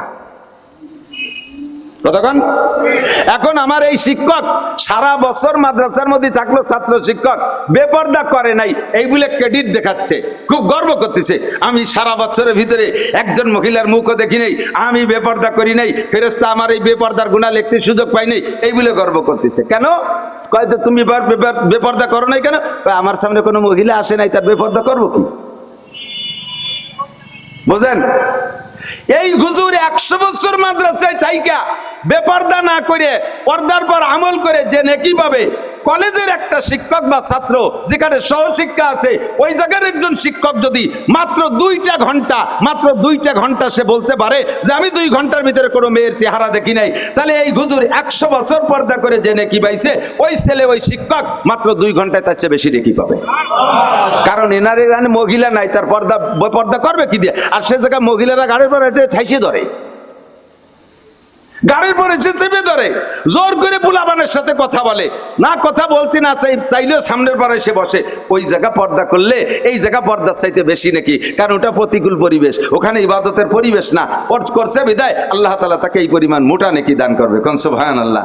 আমি যদি বলি আমি জীবনেও কোনোদিন ঘুষ খাই না, আমি কোনোদিন আসামিকে কাছ থেকে ঘুষ খাই নাই, তাহলে কেন খান না? আমি পুলিশি চাকরি না, তা ঘুষ দেবে কিনা আমারে? তাহলে আমি এই যে আসামির কাছে ঘুষ খাই না, এই কথার মধ্যে কোনো ক্রেডিট নাই। এতে যদি নেকি হয়ে থাকে হলে হতে পারে, কিন্তু আমার চাইতে 1 লক্ষ গুণ নেকি পাবে যদি কোনো পুলিশ, এসআই, কোনো দারোগা যদি বলে যে আমার জিন্দেগিতে আমি একটা টাকাও ঘুষ খাই নাই, আমার মতে 1 লক্ষ মৌলবীর এই কথার চাইতে তার কথার দাম বেশি, কারণ সে ঘুষের পরিবেশের মধ্যে ঘুষ খাই নাই। কতক্ষণ? আল্লাহু আকবার। আমি যদি বলি আমি রাস্তাঘাটের এই কন্ট্রাক্টের কাজের কোনোদিন কোনো পিস মারিয়ে খাই নেই, কোনো ব্রিজ কালভার্ট মারিয়ে খাই নেই, এগুলো আমি কোনোদিন খাই না। বলে কেন খান না? কাজে আমি কন্ট্রাক্টই নেই নেতা, তা আমি কন্ট্রাক্ট নেই নেতার খাবো কোন জায়গাতে? এ কথা যদি বলে কোনো কন্ট্রাক্টর যে আমি মারিয়ে খাই না, তাহলে সে আমার চাইতে বুজুর্গ, সে আব্দুল গফফার সাহেবের চাইতে বুজুর্গ, সে অনেক পীর সাহেবের চাইতে বুজুর্গ। আমি যদি বলি টোন মারিনে, মন মারিনে, রাস্তা মারিনে, কাল মারিনে, বিজিএফ কার্ড মারিনে, পঙ্গু ভাতা, বিধবা ভাতা, বয়স্ক ভাতা, করোনা ভাতা, এগুলো আমরা মারিয়ে খাই না। কেন খান না? যে অতা মারাতে আসে না, তার খাবো কি? এই কথা যদি কোনো চেয়ারম্যান মেম্বার সত্য কথা বলে টিকে যেতে পারে, তাহলে আমার মতো হাজার মৌলবীর চাইতে ওই চেয়ারম্যান আল্লাহর কাছে এই ক্ষেত্রে দামি, যে সে জাতির হক তার কাছে আসা সত্ত্বে, সুযোগ পাওয়া সত্ত্বে খাই নাই। কথা কোন ঠিক না? এর নাম হলো প্রতিকূল পরিবেশ। সে ইবাদত করলে আল্লাহ পাক খুশি হয়। আবহাওয়া যদি ভালো থাকতো অনেক মানুষ আসতো, যে কোনো জায়গা বসা যেত। এখন বসতে গেলে একটু বিবেচনা করে বসা লাগে, শুকনো না ভিজা, পানি না ঠান্ডা, কি আছে ইত্যাদি। এর ভিতরে কষ্ট করে বসছেন যারা, শুকনো পরিবেশের মাহফিলের চাইতে 100 গুণ বেশি নেকি পাবেন ইনশাআল্লাহ। আমার অল্প সময়ের ভিতরে আমি 2টা কথা বলার ফিকির করে আসছি, সেটা হলো যার শুরু ভালো তার শেষ ভালো। এটা আমার সাথে সহযোগিতা করতে হবে। যার শুরু ভালো তার, আর যার শেষ ভালো তার সব ভালো। যার শেষ ভালো তার সব ভালো। শুরুটা ভালো হতে হবে, শেষটা ভালো করতে হবে। শুরু আর শেষ যদি ভালো হয়, তাহলে আল্লাহ পাক বলেন যে তোমার সব ভালো। যেমন উদাহরণ আসেন, এদিক তাকান। আল্লাহ, আমরা বিছানায় শোয়ার সময় শুরুটা আল্লাহ পাক রব্বুল আলামিন ভালো দেখেন এবং শেষটা ভালো দেখেন। শুরু আমরা রাত্রে শোয়ার সময় শোব কিভাবে? ডান কাত হইয়া, উত্তর সিটানে পারলে আমরা বাংলাদেশের মানুষ, আমাদেরটা আমরা বলছি দিক হিসেবে কিবলামুখী হয়ে শোয়া সুন্নাত। খেয়াল করে না? করতেছেন? কিবলামুখী হয়ে শোয়া সুন্নাত। তো আমরা এই কাবার থেকে পূর্ব দিক যারা, আমাদের শোয়ার সময় কিবলামুখী হয়ে শুইতে হলে উত্তর সিতেনের ডান কাত হয়ে শুইলে সুন্নতি শোয়া হয়, কিবলামুখী হয়। ঠিক আছে না? অনেকে ভয়তে উত্তর দিক সিতেনে শোই না, খাটে অন্য দিক ঘুরেছে, গেল হলো মরার দিক। উত্তর দিক বলে মরার দিক। তুমি যে দিক শো, তোমার মরণ এসে গেলে কি ঠেয়ানো যাবে? আর মরার পরে উত্তর দিক মাথা দেওয়া লাগবে কি লাগবে না? আগের থেকে মরার অ্যাটেনশন নাও, প্রস্তুতি নিয়ে শো। সুন্নতি মোহাম্মদী ফিগার, আমার দিক তাকান, আমার বডির দিক তাকান, একের হুবহু আমার বডির দিক তাকান। এই যে আমি বডিটা যেভাবে ভাঁজ দিয়েছি না, দেখছেন? এইভাবে ডান কাত হয়ে শুয়ে পড়লে 1 নম্বর সুন্নতি শোয়া। এইভাবে শুইলে আপনার বডির ভিতরে মোহাম্মদ শব্দ লেখা হয়ে গেছে। কি শব্দ? আরবিতে ডান দিক দিয়ে লেখে না? আর আমরা পশ্চিম দিক ফিলে ডান দিক উত্তর দিক না? তাহলে আমি উত্তর দিক মাথা দিয়ে যদি ডান কাতে শুই, দেখেন আমার বডির মধ্যে মোহাম্মদ আছে। মিম, মাথায় মিম, হাতের এই কেনুর এই ভাঁজটা হা, পাশার এই মোড়টা মিম, হাঁটুর নিচে দাল, মিম হা মিম দাল। এই মোহাম্মদী ফিগার বানায় আপনি শোন ভাই। এত এভাবে তো শুয়ে থাকতে পারো না বেশিক্ষণ। আল্লাহকে শুরু কর। এরপরে ঘুমাই যাওয়ার পরে তোর লুঙ্গি খুলে নিচে গলায় পেঁচাই গেছে, প্যান্ট খুলে ঘাটের তলে চলে গেছে, ও আমি দেখবো না। ঘুমের থেকে উঠার সময় আবার দেখবো যে তুমি কিভাবে উঠলে। ঘুমের থেকে উঠা শোয়ার সময় এইভাবে ফিগার নিয়ে শুয়ে তুমি পড়বা আল্লাহুম্মা বিসমিকা আমুতু ওয়া আহইয়া, আল্লাহ তোমার নামে মরিতেছি, তোমার নামে জিন্দা হব, তোমার নামে মরিতেছি, তোমার নামে জিন্দা হব। ঘুমটা মরণের সাদৃশ্য। প্রত্যেক দিন প্রত্যেকটা মানুষ কমবে 2-4-6 ঘন্টা মরে থাকে, মৃত্যুবরণ করে সবাই। কথা বলেন। ঘুমের সময় আমরা দোয়া পড়ি আমুতু, তোমার নামে মরিতেছি, ও আহইয়া, তোমার নামে উঠবো। আবার ঘুমের থেকে উঠা দোয়া পড়ি আলহামদুলিল্লাহিল্লাযী আহইয়ানা বাদামা আমাতানা ওয়া ইলাইহিন নুশুর। সমস্ত প্রশংসা ওই আল্লাহর, যে আল্লাহ আমারে 6 ঘন্টা মেরে রেখে আবার জিন্দা করে দিয়েছে, যে আল্লাহ 6 ঘন্টা মেরে রাখার পরে জিন্দা করতে পারছে। ওয়া ইলাইহিন নুশুর, ওই আল্লাহ পাকের সামনে আবার উঠতে হবে কি হবে না? যে আল্লাহ মরার পরে বাঁচাইছে, ওই আল্লাহ স্থায়ী মরণ দেওয়ার পরে আবার কিয়ামতে উঠাইতে পারবে। এই হলো তোমার শেষ শোয়াটা হয়েছে সুন্নতি শোয়া। উঠি আবার ঘুমের থেকে এই দোয়াটা পড়ছো। মাঝখানে তোমার লুঙ্গি খুলে গেছে, মাঝখানে শীত হয়ে শুইছো, কখনো কখনো ঘুমের মধ্যে উবুর হয়ে গেছো, এগুলো সব সুন্নতের খিলাফ। ওইটা আল্লাহ পাক রব্বুল আলামিন ধরবেন না, আল্লাহ ধরবেন শুরু আর শেষ। খানা খাওয়ার শুরুতে বসবেন সুন্নতি বসা। শুনতেছেন আপনারা? খানা খাওয়ার শুরুতে বসবেন কিভাবে? সুন্নতি বসা বসবেন। আপনি যেমন আমাদের বিচারপতি স্যার মোটা হয়ে গেছেন, বয়স্ক হয়ে গেছেন, এখন ওনার নিচে দস্তারখান বিছায় বসে খাইতে কষ্ট হয়, ওনাকে একটু চেয়ার টেবিলে খাওয়াই লাগে, উনি অসুস্থ মানুষ। তো বসার সময় কষ্ট করিয়া প্রথমবার একটা হাঁটুরে ভাঁজ দিয়ে উঠাইয়া চেয়ারের উপরে একটা হাঁটুকে এরকম উঁচু করে দিয়ে 1-2 লুকমা খান। শুরুটা হয়ে গেল সুন্নত। পারতেছেন না, নামায় দেন। মাঝখানে যেভাবে পারেন বসেন, খান, ঘুরে ফিরে বসেন, হাঁটেন আর খান, দাঁড়ায় খান, শুয়ে খান, বসে খান। আবার শেষ করার সময় আপনি সুন্নতি তরিকায় শেষ করেন। আঙ্গুলগুলো সুন্দর করে চাইটে খান, প্লেটটারে পরিষ্কার করে খান। প্লেটের কোনো জায়গায় 1 জাররা পরিমাণ খাদ্য রেখে দিয়েন না, পুরো চাইটে পরিষ্কার করে খান। কেন? লাভ কি? নবী পাক বলেন ফাইন্নাকা লা তাদরি ফি আইয়ি লুকমাতিন বারাকা, তুমি জানো না খাদ্যের প্লেটের এই কোনায় যে ছোট্ট একটা ক্ষুদির ভাত রয়েছে,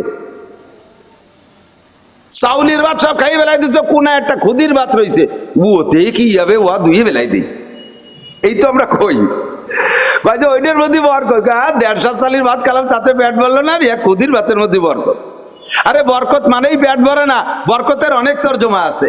বরকতের মানে হলো তুমি যে 1.5 কেজি চাউলের ভাত খাইছো, ওর ভিতরে তুমি জীবাণু খেয়ে ফেলাইছো, একটু পরে তোমার পেটের মধ্যে মেঘের মতো একটা ডাক দিয়ে নিচে দিয়ে চালু হয়ে যাবে ইনশাআল্লাহ। কিন্তু আল্লাহ তাআলা লাস্টে ওই ক্ষুদির ভাতের মধ্যে ঔষধ রেখে দিয়েছে, ওইটা যদি সুন্দর করে আঙ্গুল দিয়ে চাইটে মুখে দিয়ে খেয়ে ফেলো, ওই ঔষধে তোমার 1.5 কেজি ভাতরে হজম করে দেবে। কন্যা সুবহানাল্লাহ। ফাইন্নাকা লা তাদরি ফি আইয়ি লুকমাতিন বারাকা, তুমি জানো না কোন লুকমার ভিতরে, কোন টুকরার ভিতরে বরকত রয়েছে। দোস্ত, শুরু করবেন সুন্নতি ভাবে, শেষ করবেন সুন্নতি ভাবে। মাঝখানে যেভাবেই হোক আল্লাহ পাক এই ভুল চুক মাফ করে দেবে। একটা পরিবহন ভাটিয়াপাড়া থেকে রওনা দেওয়ার সময় ওই বাঙ্গাড়ি বুঙ্গড়ি হালাতে রওনা দেয় না, ইঞ্জিনে ডিস্টার্ব করতে চাই অবস্থায় যাত্রী ভরে রওনা দেয় না, গাড়িটার গায়ে ময়লা থাকলে রওনা দেয় না, গাড়ির ভিতরে সিটের ভিতরে কেউ বমি করে দিয়ে গেছে, ওই অবস্থায় যাত্রী উঠোয় না। উঠানোর সময় গাড়িটারে শ্যাম্পু সাবান দিয়ে ধোয়, বডি বাইরে ভিতরে সুন্দর করে ধোয়, ময়লা থাকলে সাফ করে বেলায় দেয়, সিটগুলোরে আবার স্প্রে করে গ্রান বানায় দেয়। এরপরে যাত্রীকে যত্ন সহকারে উঠায়, প্রত্যেকের টিকিট দিয়ে চেক করে সঠিক না বেঠিক, কোনো প্রকারের দূষিত কিছু আছে নাকি, এগুলো মেশিন দিয়ে ট্রাই করে। কথা বলেন ঠিক কিনা? সব কমপ্লিট কইরা ইঞ্জিনটারে ট্রাই করে, তেল মোবিল ট্রাই করে, সব টেস্ট করে সুন্দর করে ওকে কইরা বিসমিল্লাহ কয়ে ভালো একজন ড্রাইভারের হাতে দিয়ে রওনা করায় দেয়। এভাবে শুরুটা হয়ে গেল সুন্দর ঢাকা রওনার জন্য।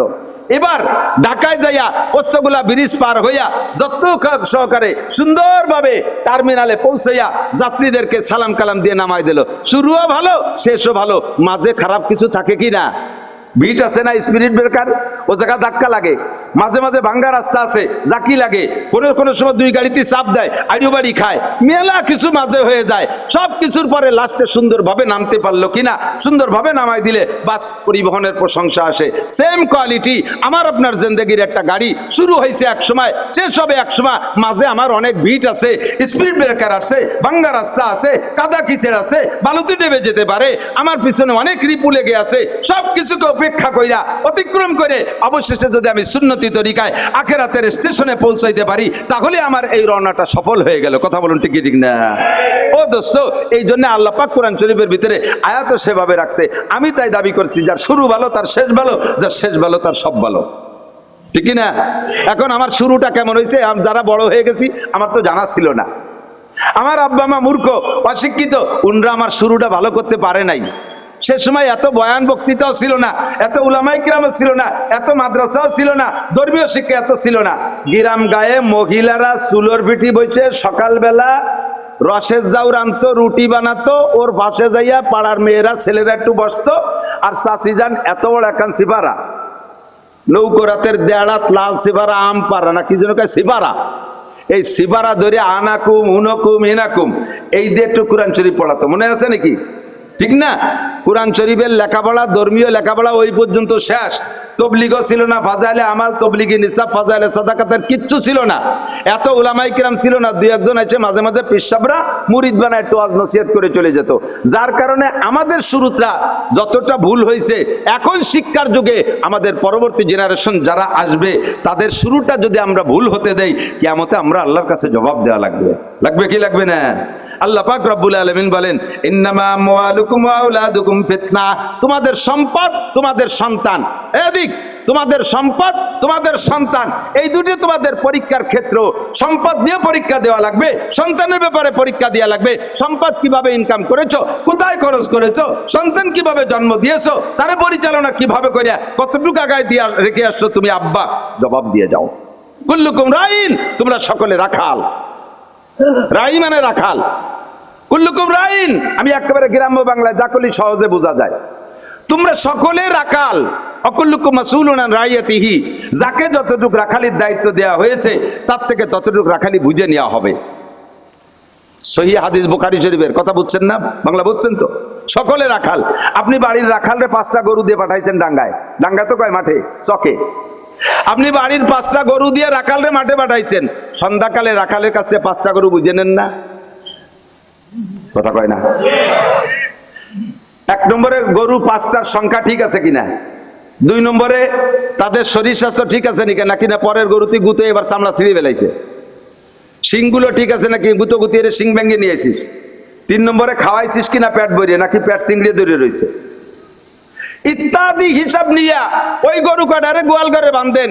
যদি 5টা গরু সুন্দরভাবে যত্ন সহকারে রাখালে বাড়ি এনে গোয়ালি বাঁধতে পারে, তাহলে রাখালের উপরে মালিকের প্রশংসা, থ্যাংক ইউ, ধন্যবাদ। আগে যারা আসছে তারা এরকম করে নাই, এর জন্যই তো 6 মাস পর পর তাকে চাকরি ছুটি গেছে। তুই আল্লাহ বাসারি মরার পরে 10 বছর থাইস,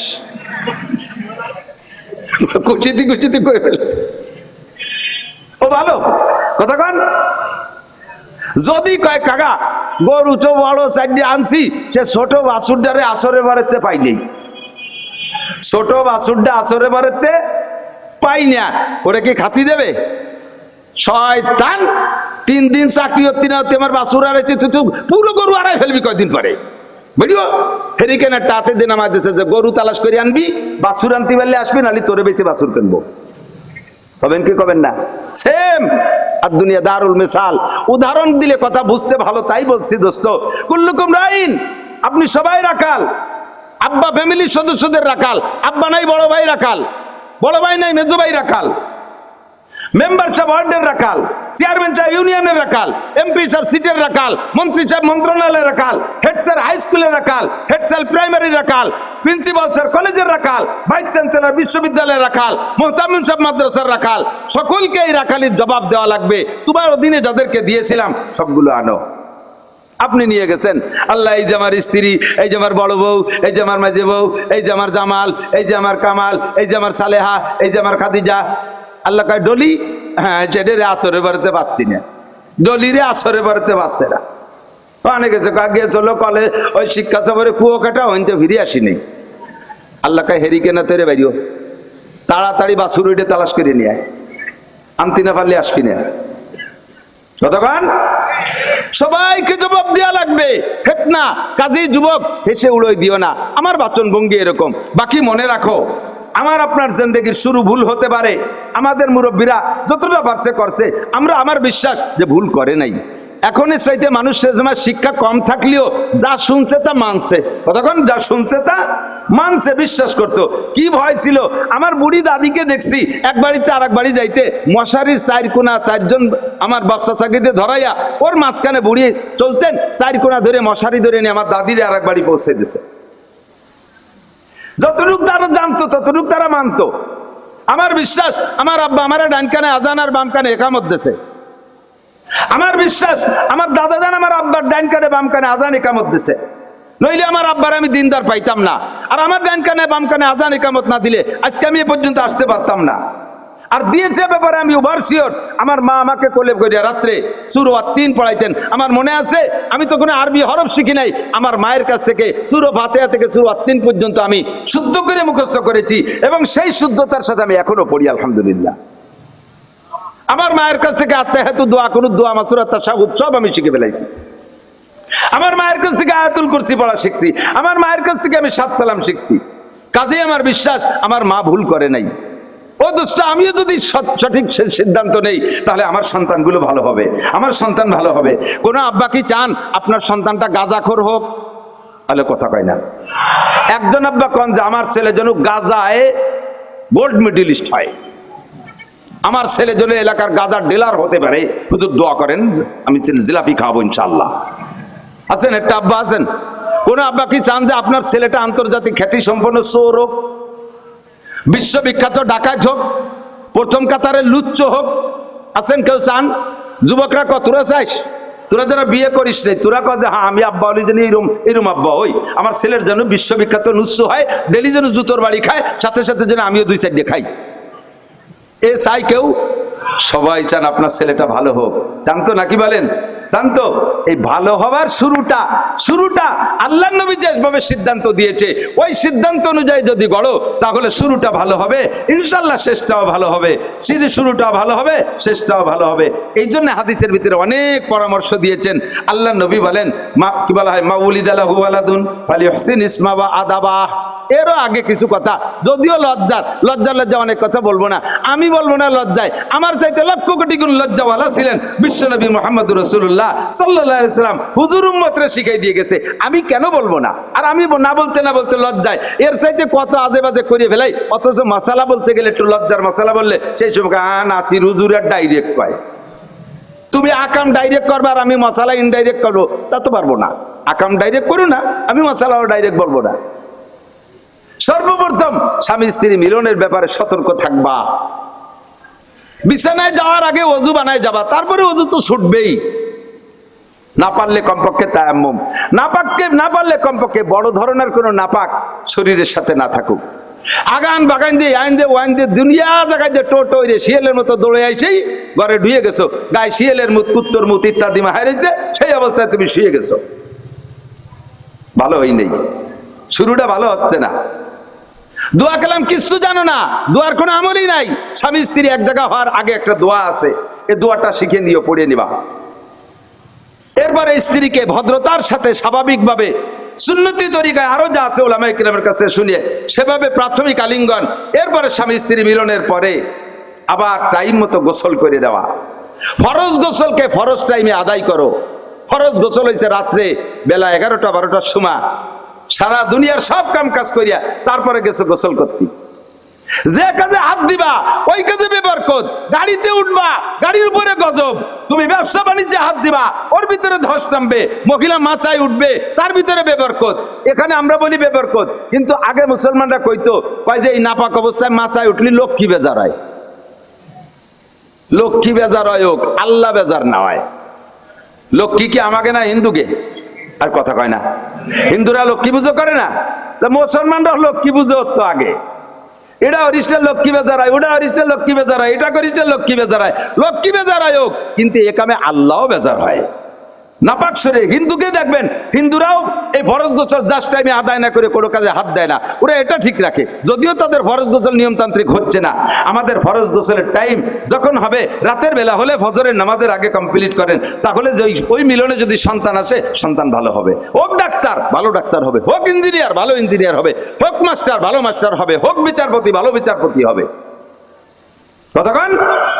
আর যদি আপনি অন্যায় করেন, নাপাক অবস্থায় ঘোরেন, যাতে হাত দেবেন তাতে বেবরকত। মহিলা এই নাপাক শরীর নিয়ে একটা দিনও টাইম মতো গোসল করে না, যার কারণে সংসারে ধস নেমে যাচ্ছে।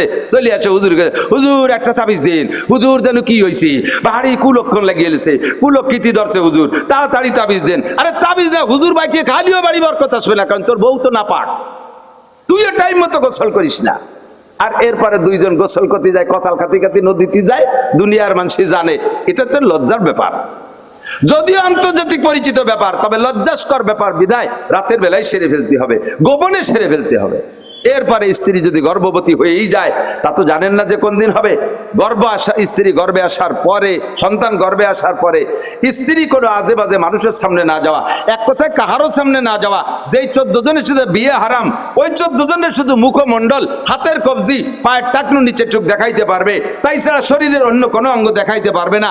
গায়ে জামা আছে, উন্না ছাড়া বুনে ভাইয়ের সামনে ঘুরতেছে, মেয়েতে বাপের সামনে ঘুরতেছে, যুবতী মেয়ে, যুবতী বোন, গায়ে উন্না নাই, টাইট ফিটিং পোশাক, চরম বেহায়া। এই বাপের সাথে জিনার গুনাহ, ভাইয়ের সাথে জিনার গুনাহ লেখা হইতে তালে আছে।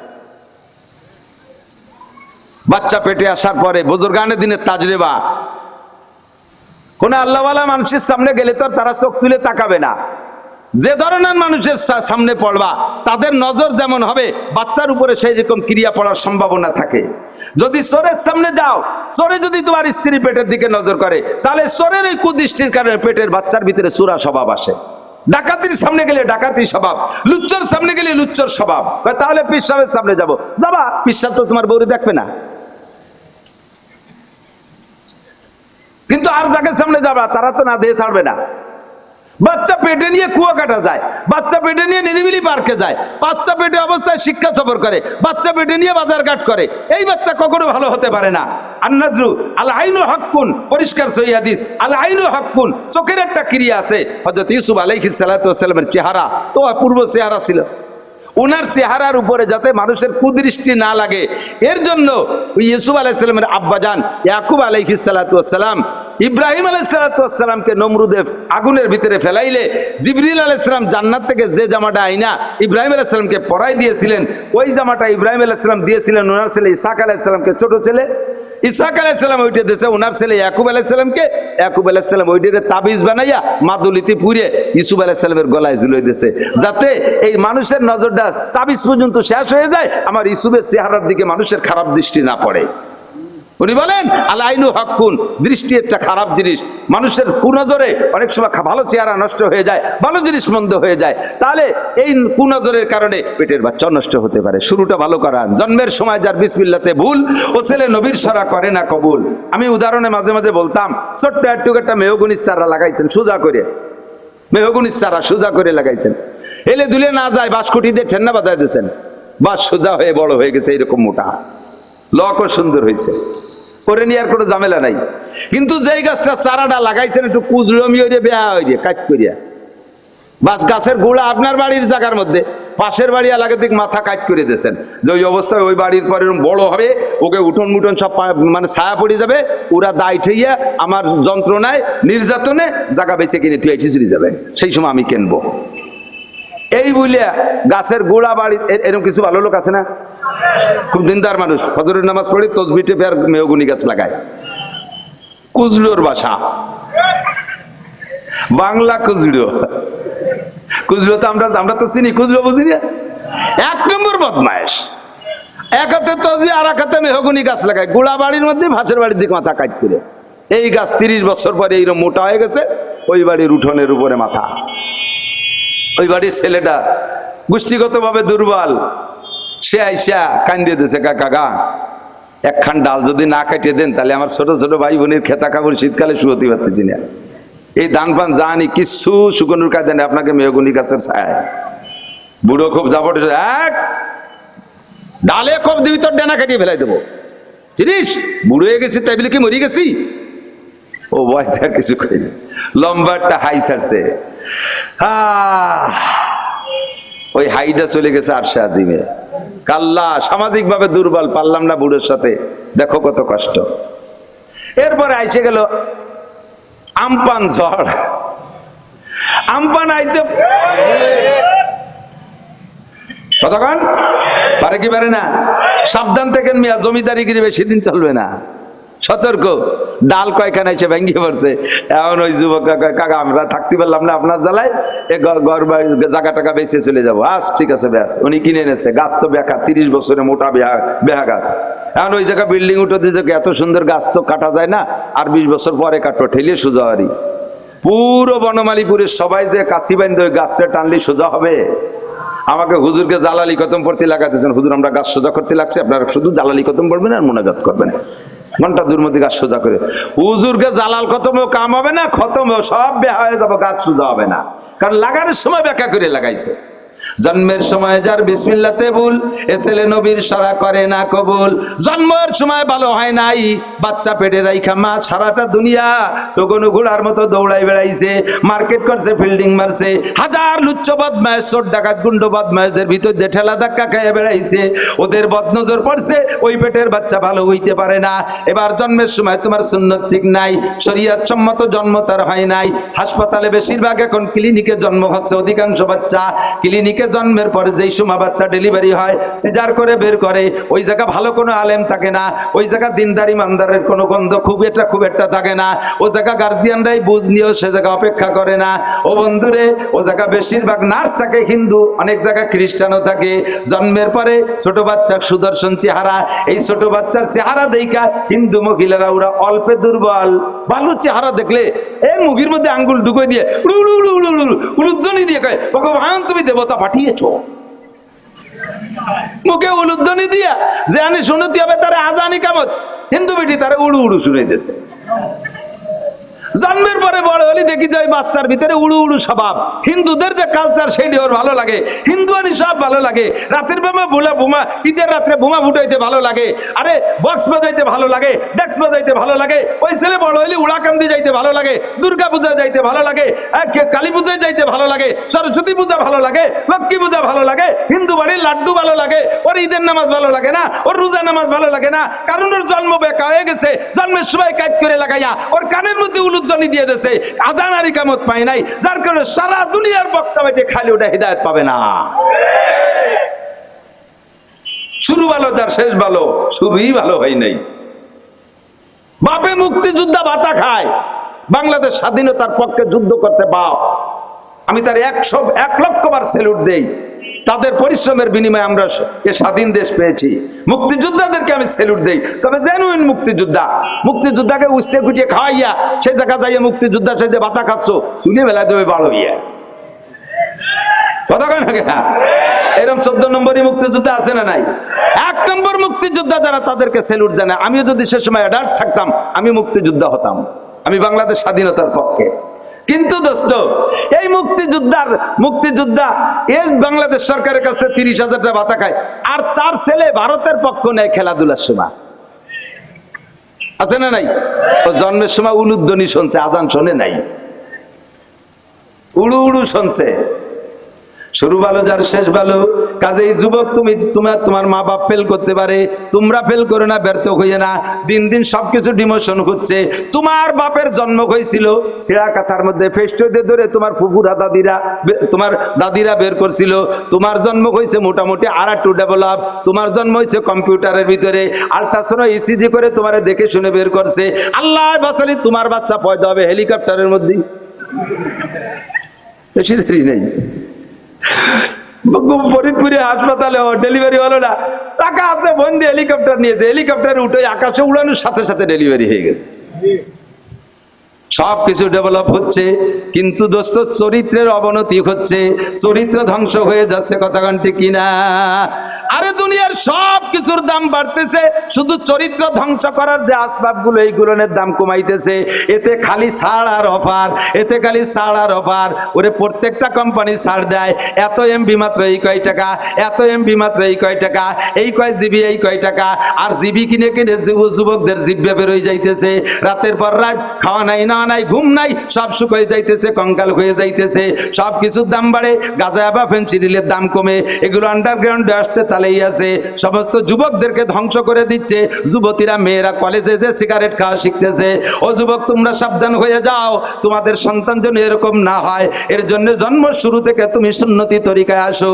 যখন তোমার স্ত্রী গর্ভবতী হবে ওই সময় বেপর্দা যাইতে দিবা না, কাহারও সামনে বাইরে যাইতে দিবা না, ঘরের ভিতরে বাড়ির মধ্যে পর্দা কইরা রাখবা। সময় যখন যখন হয়ে যাবে আল্লাহর কাছে দোয়া করো, মুনাজাত করো, তোমার স্ত্রী যেন পর পুরুষ একজন ডাক্তারের সামনে তার ইজ্জত খুলে দেয়া না লাগে, মেয়েদের হাতে যেন বাচ্চাটা নর্মাল ডেলিভারি হয়, এর জন্য তুমি দোয়া করো, মুনাজাত করো। স্ত্রীকে দিয়ে বেশি বেশি কোরআনে কারিম তিলাওয়াত করাও। গর্ভবতী অবস্থায় বাড়ি থাইকা সাধ্য অনুযায়ী শ্বশুর শাশুড়ির খেদমতে নিয়োজিত হবে। বুড়ো বুড়ো শ্বশুর শাশুড়ির খেদমত করবে যতটুক পারে, যতটুক পারে। ওর দ্বারা বুড়ো বুড়ি ওই সময় তারা যায় নামাজ বসে দোয়া করবে, আল্লাহ আমার বৌমা কত অসুস্থ, প্রেগনেন্ট, গর্ভবতী, 8-9 মাস হয়ে গেছে, নিজেকে নিজে সামলাইতে পারে না, তার মধ্যে আমার ভাতগুলো বাইরা দিল, আমার মশারি কেনিটা বান্ধে দিল, আমার গায়ে ল্যাপটা তুইলে দিল, আমার মা আমার একটা চা গরম করে খাওয়াইলো। এই যে মা মা করে ডাকে, এই বুড়োর কথার ভিতরে, বুড়ো বুড়ির কথার মধ্যে দোয়া। আল্লাহ পাক ওদের দোয়ারও সিলায় বাচ্চাটা নর্মাল ডেলিভারি দেবে, সন্তান হবে আল্লাহওয়ালা ভালো মানুষ। শুরু ভালো হোক।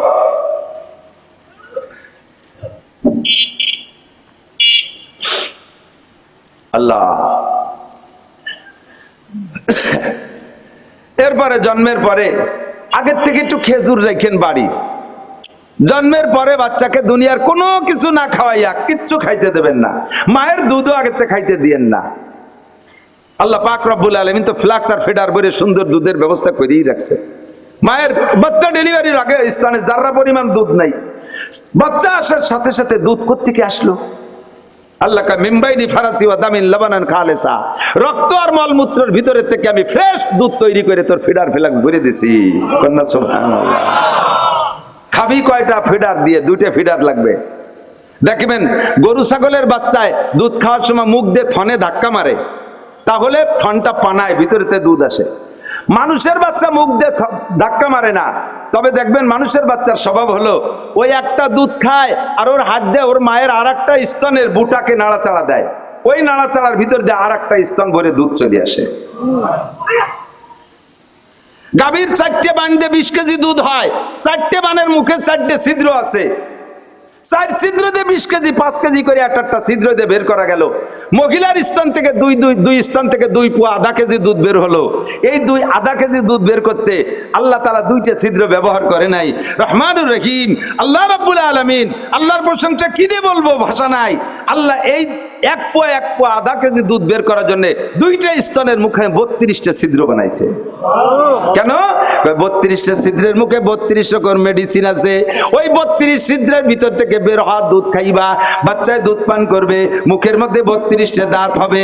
ওরে 32টে দাঁতের 32 রকম অনুভূতি। কতক্ষণ? মাড়ির দাঁতের অনুভূতি আর সামনের দাঁতের অনুভূতি একরকম না। 32 দাঁতের 32 রকম শক্তি।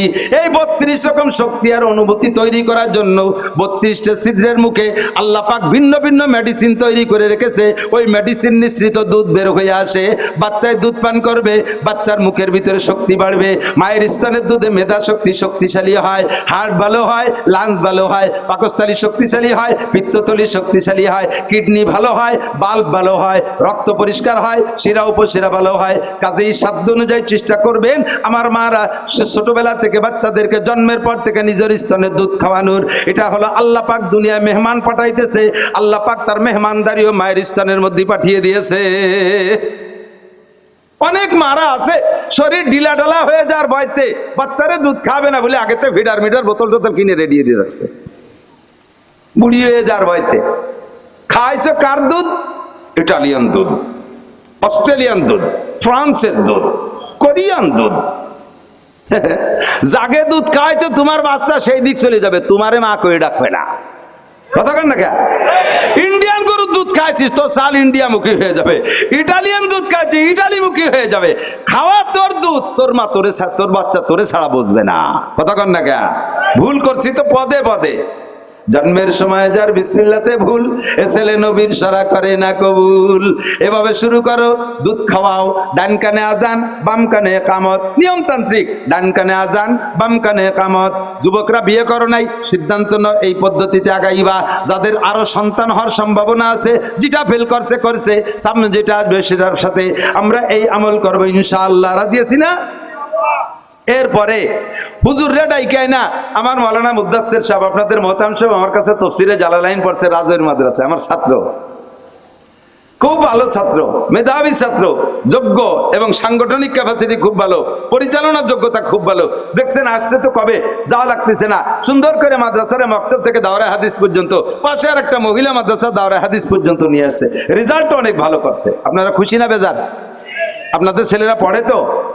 দুঃখ লাগে, আমি বলছি স্যারের ভাই সভাপতি সাহেবকে আমি বলছি যে আপনারা এক কায়দায় বড় হয়ে আসছেন, সব জেনারেল শিক্ষিত, হয়তো আপনাদের ছেলেপেলেদের স্টাডিংও এদিক ঘরে নাই, এক কায়দায় চলে গেছে। কিন্তু আমি অনুরোধ করি, দোয়া করি আপনারা আরো দিন বেঁচে থাকেন, আপনাদের ফ্যামিলির থেকে। খেয়াল করে না, শুনতেছেন যুবকরা, শুনতেছ? আমি অনুরোধ করছি যে আপনাদের ফ্যামিলির থেকে নাতি পুতাদের মধ্যে থেকে হলেও একটা জানাজার ইমাম তৈরি করার চেষ্টা করেন। বাড়াইটি মৌলবী জানাজা পড়াবে সেই জানাজা, আর আপনার ঔরসের সন্তান নাতি নাতিরা জানাজা পড়বে, একদমে বিক্রি হয় না। আমি আমি আমি জানাজা, আমি যদি ইন্তেকাল করি, আলহামদুলিল্লাহ আমার 4টে ছেলে হাফেজ, একটা মেয়ে হাফেজ। মেয়ে তো জানাজা পড়াবে না, আমার ছেলেরা সব হাফেজ হয়ে গেছে, আলেম হচ্ছে। আমি ছেলেরা যা চাই তাই দেই, চার উপর দিয়ে দেই। ছেলে ঢাকায় পড়ে, টাকা চাই নিয়ে গতকালকে পাঠাই দিছি, আজকে ফোন দিছি, খুশিতে সে ভাষা হারাই ফেলাইছে। আব্বু আমি বলি নাই, আপনি টাকা পাঠিয়ে দিচ্ছেন। খুব মেধাবী ছেলে, আলহামদুলিল্লাহ খুব মেধাবী ছেলে, গড় নাম্বার 98 পায়, খুব মেধাবী ছেলে। তো আমার এই ছেলেরা, আমি যখন জানা যায় সামনে লাশ থাকবে, আমার এই ছেলেরা যদি কেউ ইমামতি করে, আমার এই দান অনুদান, ভালোবাসা, অনুগ্রহ, দয়া, আমার অনুদান সবকিছু তাদের রন্দে রন্দে মনে পড়বে। আর তখন তকবীরের ভিতরে কাঁদবে, তকবীরের ভিতরে কাঁদবে, কাঁদবে, আল্লাহু আকবার, পুরো মাঠ ধরে কাঁদবে। কতক্ষণ? এই চোখ ভিজা জানাজা, আর ওই যে ভাসমান মাইকিং করে করে ডেকে নিয়ে আসে, শোক সংবাদ, শোক সংবাদ, শোক সংবাদ, অমুক নেতা মারা গেছে, বেলা 2টার সময় জানাজা হবে, সব চলে আসবেন। সামনে এক কাতার হিন্দু, বড় নেতা, হিন্দু লাগে তো, ওনার সাথে সম্পর্ক ছিল, বাসা বাসা বাঘা বাঘা হিন্দু সামনে দিয়ে আসে। একটাও যদি দোয়া কালাম পারে, ওর মধ্যে 50-60 বিনিয়োজতি, কতগুলোর গোসলও ফরজ।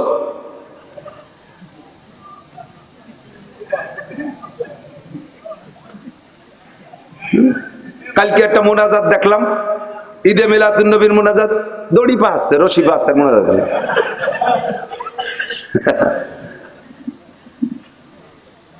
গুরুকে বি নাই, কোটি কোটি টাকা কামাই করে বসে রয়েছি, এ মোনাজাত দিয়ে আমাকে কি হবে? কতক্ষণ? আরে জানাজা, আমার আব্বার জানাজায় যদি আমি দাঁড়াই, আমার জানাজা আমার ছেলে দাঁড়ায়, আমার ছেলে যদি সেদিন আমেরিকার ভিসার টিকিট ফ্লাইটও থাকে, সব ক্যান্সেল, আমার আব্বাকে আগে কবরে দিতে হবে সুন্দরভাবে। কতক্ষণ? ঠিক। আর বাড়াইছে মৌলবী, তারে যে জানাজার ইমামতি দাঁড় করে দিছি, মসজিদের সভাপতি মারা গেছে, এই ইমাম সাহেব 3 মাস ধরে ছুটি পায় না, 3 মাস পর ছুটি যেদিন পাইছে ওই দিন সভাপতি মরে গেছে। কন্দিওর কিরোটে ও গজে শালার বুড়ো পাইছে, তাইও জ্বালাইছে, মরিও জ্বালালো, মরতে আর দিন পালো না, জ্বালাইছি যত তোর জানাজা আমি দেয় ছাড়ি দেবেন, দাঁড়া, খালি জানাজা ঘটে যাইয়ে নেই। জানাজায় যখন দাঁড়াইছে, তকবির 3টে দিলি, বাসে হরেন দিয়েছে, আসসালামু আলাইকুম রহমতুল্লাহ, আসসালামু আলাইকুম, ব্যাগ নিয়ে দিয়ে দেবে, হুজুর তকবির একটা কম পড়ে গেছে, তোরা দিয়ে আমার বাস ছাড়িয়ে গেল। পরের বাপের জানাজা তকবির একটা নাও লিখিয়েছে তার, তা আমার বাপ নিজের বাপের জানাজার ইমামতি যেদিন করবে সেই দিন জানাজা, আরে বিমান ছেড়ে দিলেও জানাজার তকবির কম পড়বে না। কথা কেন না কেন? আমি এই জন্যই বলি ভাই, আপনারা মনে করেন যে জেনারেল সার্টিফিকেট, হ্যাঁ জেনারেল সার্টিফিকেটের দাম আছে, দরকার আছে, দুনিয়া বেঁচে থাকতে লাগবে, বাকি এ কথা মনে রাখেন, বাংলার জমিনে যত বড় জেনারেল শিক্ষিত হন, আপনার চাকরির গ্যারান্টি নাই। বলতে পারবেন যে এমএ পাস করলে চাকরি হবেই বিনা ঘুষে? ঘুষ ছাড়া চাকরি হবে? মামু খালু বড় অফিসার লাগবে, আর বস্তা ভরে টাকা লাগবে, তাহলে জেনারেল পড়লেও চাকরি নাই, আর হুজুর পড়লেও চাকরি নাই। বাকি জেনারেল পড়লে যদি দুনিয়া কিছু কামাই করে খেতে পারেন, আর তার মোহে পড়ে যান, ফাসিরাত দুনিয়া বালা আখেরা, দুনিয়া আখেরা সব চাষ পরকালে পালেন না। আর যদি কোরআন হাদিসের আলেম বানায় যেতে পারেন, আল্লাহর রহমতে মৌলবীরা কম খাইলেও না খাইয়ে নাই, কম খাইলেও না খাইয়ে নাই, কম পড়লেও ল্যাংটা হয়ে নাই, এবং পোশাক বাড়িটা খারাপও না, আল্লাহর রহমতে লুঙ্গিও মোটে দুড়িয়ে না, আর সব কিছু তো উবার বেশি আছে আল্লাহর রহমতে, খায়ও ভালো। আপনারা নিজেকে কামাই নিজেরা বাড়ি একা কক্ত খান, ইমাম সাহেবের লজিং 30 বাড়ি, যে বাড়ি যেদিন খাবার সেই বাড়িতে সেদিন ভালো খাবার। খাতি খাতি আমার মতো শূন্য মৌলবী মাস 3 মধ্যে এরকম বুড়ি ছেড়ে দিয়েছে, মাতিয়ে গেছে আল্লাহর রহমতে। খালি খাবার, মাত্র 3-4 হাজার টাকা বেতন। হুজুরের পোশাকের ভাব আলাদা, আতরের আলাদা, বাক্সই বানায় ফেলাইছে। ওই মহল্লায় যারা বিদেশ থাকে তারাই কয় হুজুরের জন্য আতরটা দিয়েন, হুজুরে জায়নামাজ দিয়েন, হুজুরের এই জামাটা দিয়েন, হুজুরের এই জুব্বাটা দিয়েন, হুজুরের এই পাগড়িটা দিয়েন, হুজুরের এইখান দিয়েন ওইখান দিয়েন, ঈদ উপলক্ষে 5,000 টাকা দিয়েন, এই কুরবানির গোশতে 20 কেজি হুজুরে দিয়েন, কাল্লাটা হুজুরে দিয়ে দিয়েন। এই কই হুজুর খাইয়েই শান্তি পারে না, বইয়েই শান্তি পারে না।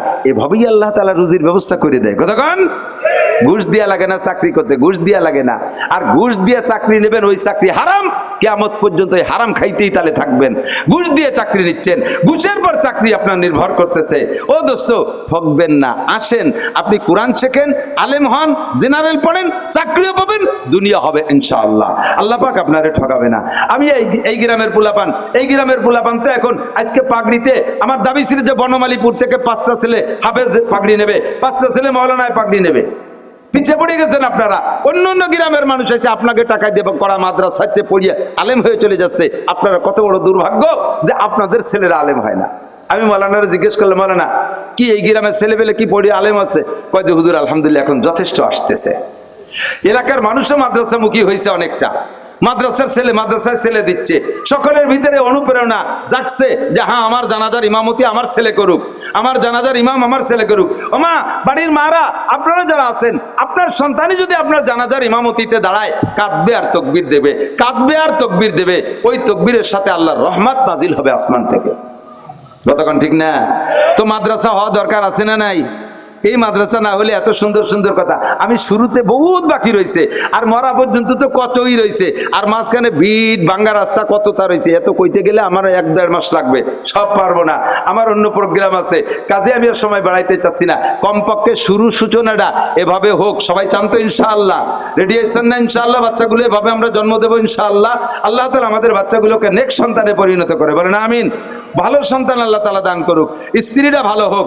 যুবকরা পাক্কা সিদ্ধান্ত নাও, বিয়েতে যৌতুকের টাকা পয়সা মাল নেব, আমি নেব, তোমরা না। সবাই মিলে কর, নেব না, খাবো না। যৌতুকের মাল, যৌতুকের টাকা, যৌতুকের খাবার শুয়োরের পায়খানার চাইতে হারাম।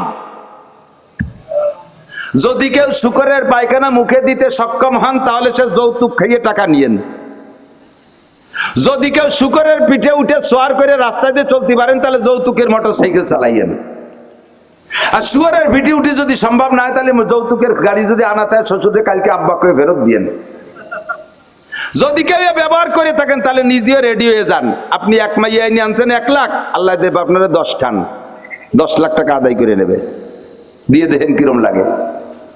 শ্বশুর বাড়ির সাথে সৎ ব্যবহার রাখবেন, স্ত্রীর সাথে ভালো ব্যবহার রাখবেন, স্ত্রীকে মোহাব্বত করবেন, সে গর্ভধারণ করে। যুবক মনে রাখিস, একজন যুবক, একজন পুরুষ 50 বছর পর্যন্ত সুঠম বডির অধিকার হওয়ার পরে, কর্মজীবনে পদার্পণ করার পরে 50 বছর লাগাতার দুনিয়ার সবচাইতে পরিশ্রমের কাজ করছে একটা না, খেয়াল করতেছে না, ভালো করে খেয়াল করতে। 50 বছর পর্যন্ত জীবনের সবচাইতে সর্বশ্রেষ্ঠ পরিশ্রমের কাজ একটা না করছে। এই 50 বছরের পরিশ্রমকে এক জায়গা করে একদিন করলে যে পরিমাণ বেশি হতো, একটা মহিলা তার প্রথম সন্তান নরমাল ডেলিভারি করতে তার চাইতে বেশি কষ্ট হয়। তুমি সারা জীবন ভরে কষ্ট করো, মহিলা তোমার সুন্দর সুন্দর বাচ্চা দিচ্ছে তার জীবনের ঝুঁকি নিয়ে, আর সেই বউডারে কথায় কথায় মারো, এতে কম্পলি মারো, ওতে কম্পলি মারো, রাগারাগি করো, ভাগাভাগি করো। এরপরে বছরে বছরে সিগন্যাল দাও, বাপের বাড়িতে এই নিয়ে আয়, ওই নিয়ে আয়। সুসোক থাকার বাপের বাড়িতে, শ্বশুর বাড়িতে আনবি কে? তুই কামাইরে খাতে পারিস না? সাইকেলে নিয়ে দিতে হবে। ভৈরির বেটা ভৈর, খয়রাতের বেটা খয়রাতি। কথা কর না গা। শ্বশুর বাড়িতে ফ্রিজ আনিয়ে দেবা। আরে ফ্রিজ শ্বশুর বাড়িতে রাইলে, তুই খাবি পচা কুইয়ে মাছ। শ্বশুর বাড়ির যৌতুকির খাটে না ঘুমাইয়া গরুর সাথে গুয়লি শুবি। বেটা জীবনে এখন সহি বানাতে পারে না, 50,000 টাকার খাটে শোবে, যৌতুকের খাট হারাম। তোর ঘুম হবে না, ওর উপরে তাই সন্তান ভালো বানাতে পারবি না। সাবধান, শরীয়তের শুরু আমি শুরু করে দিয়ে গেলাম, মাওলানা মাকসুদ সাহেব আছে এই ধাঁচেই কথা বলবে ইনশাআল্লাহ। বাকি মরণ পর্যন্ত, শেষে কবরে যাবেন কিভাবে, সব সুন্নতি তরিকায় হতে হবে। সুন্নতের বাহিরে আমাদের জীবন মরণ কিছু না হোক। আল্লাহ পাক ইব্রাহিম আলাইহিস সালামকে দিয়ে বলাইছেন, কুল ইন্না সালাতি ওয়া নুসুকি ওয়া মাহইয়ায়া ওয়া মামাতি, কুল ইন্না সালাতি ওয়া নুসুকি ওয়া মাহইয়ায়া ওয়া মামাতি লিল্লাহি রাব্বিল আলামিন। ইন্না সালাতি, নিশ্চয় আমার নামাজ, ইন্না সালাতি ওয়া নুসুকি, আমার কুরবানি, ওয়া মাহইয়ায়া, আমার জীবন, ওয়া মামাতি, আমার মরণ, আমার জীবন আমার মরণ, লিল্লাহি রাব্বিল আলামিন, একমাত্র কার জন্য? আল্লাহর জন্য। একটু স্বীকার করেন কার জন্য?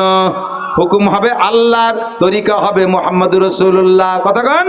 এই যে ঈদে মিলাদুন্নবী বলে জশ্নে জুলুস করে দুনিয়া ভরে নাইছে বেড়াইছে হাজার হাজার বেদাতিরা, খুদার কসম যদি একটা জাররা পরিমাণ নেকি পাইয়া থাকে, লক্ষ লক্ষ টাকা খরচ করছে, জশ্নে জুলুস করছে, ইয়া নবী সালাম আলাইকা গাইছে, একটা নেকিও পাই নাই। কারণ সাহাবায়ে কেরামও করে নাই, নবী পাক নিজে করেন নাই, তাবেঈনরা করে নাই, তাবেঈরা করে নাই, আবু হানিফা, শাফি, আহমদ, মালিক করে নাই, বুখারী, মুসলিম, তিরমিজি আলা করে নাই, আরে বুজুর্গারে দিন করে নাই। আজও পর্যন্ত বাংলাদেশের কোনো উলামা আহলে হক এগুলো করে না। সেগুলো যেগুলো শরিয়াত না তা আমরা করি না। শরিয়াত যেটা সেটা ছোট হলেও বস্তা ভরে নেকি পাবো, আর শরিয়াতের খিলাফ যদি আসমান জমিন ভরেও করি একটা নেকিও পাওয়া যাবে না। আমাদের সিদ্ধান্ত সর্বকালে আমার জান, আমার মাল, আমার ইবাদত বন্দেগী সব আল্লাহর জন্য, আল্লাহর হুকুম আর নবীর তরিকায়। কথা বলেন ঠিক কি ঠিক না? আল্লাহ